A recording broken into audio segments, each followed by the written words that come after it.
Weston Blighty, I'm the teacher of diesel technology, heavy equipment repair. We're about repair and maintenance of construction equipment, trucks, and tractors. Students come to the program to get familiar with turning wrenches on a variety of equipment, and they get a chance to also drive some of this equipment. It's a 2-year program, junior to senior program. After that, they go on to college if they wish to further their degree in diesel or go right into the workforce. This program is definitely really good.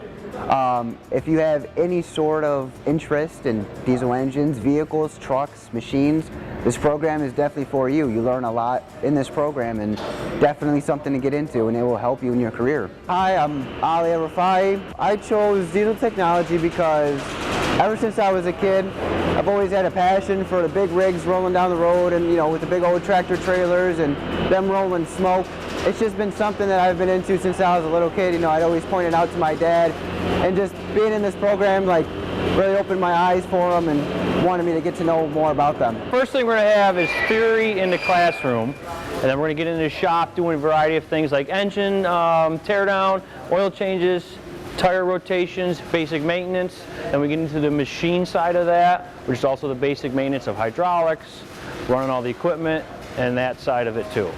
I push them to the limits. I make them get these projects done. We got to make sure that we do our projects on time. They have to work well with others. A lot of our activities are group efforts where the students need to be able to collaborate with classmates, their fellow workmates, whatever that may be. Basically, we come in from our home school. We change, get into our uniform, whatever we have to wear, and then we get in, we have our class time. In our class time, we have our book work, so our math work, paperwork and everything like that for what we're supposed to do in the shop.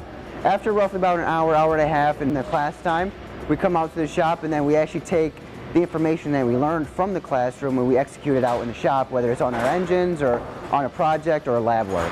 Any student that's got a mechanical background that wants to work well with their hands, and one that's not afraid to get dirty or greasy, because it is a dirty environment. A lot of them can go on and work for construction companies in the field, work for engine companies, trucking companies, farms, anything of that nature. Coming into this program, I really didn't have a clue on what was a diesel engine, how it works, how it functions, but me leaving this program now actually gives me an idea what it is, what are the components, how to do preventative maintenance and actually treat them. My whole goal is to really go to college in my future and actually go for schooling for this, preferably Ohio Technical, and actually get a field and a career in this skill, because it's a nice skill to have and a good skill to learn. I mean, you come in this program not knowing anything and you leave knowing a good bit on how these engines work and everything else around it.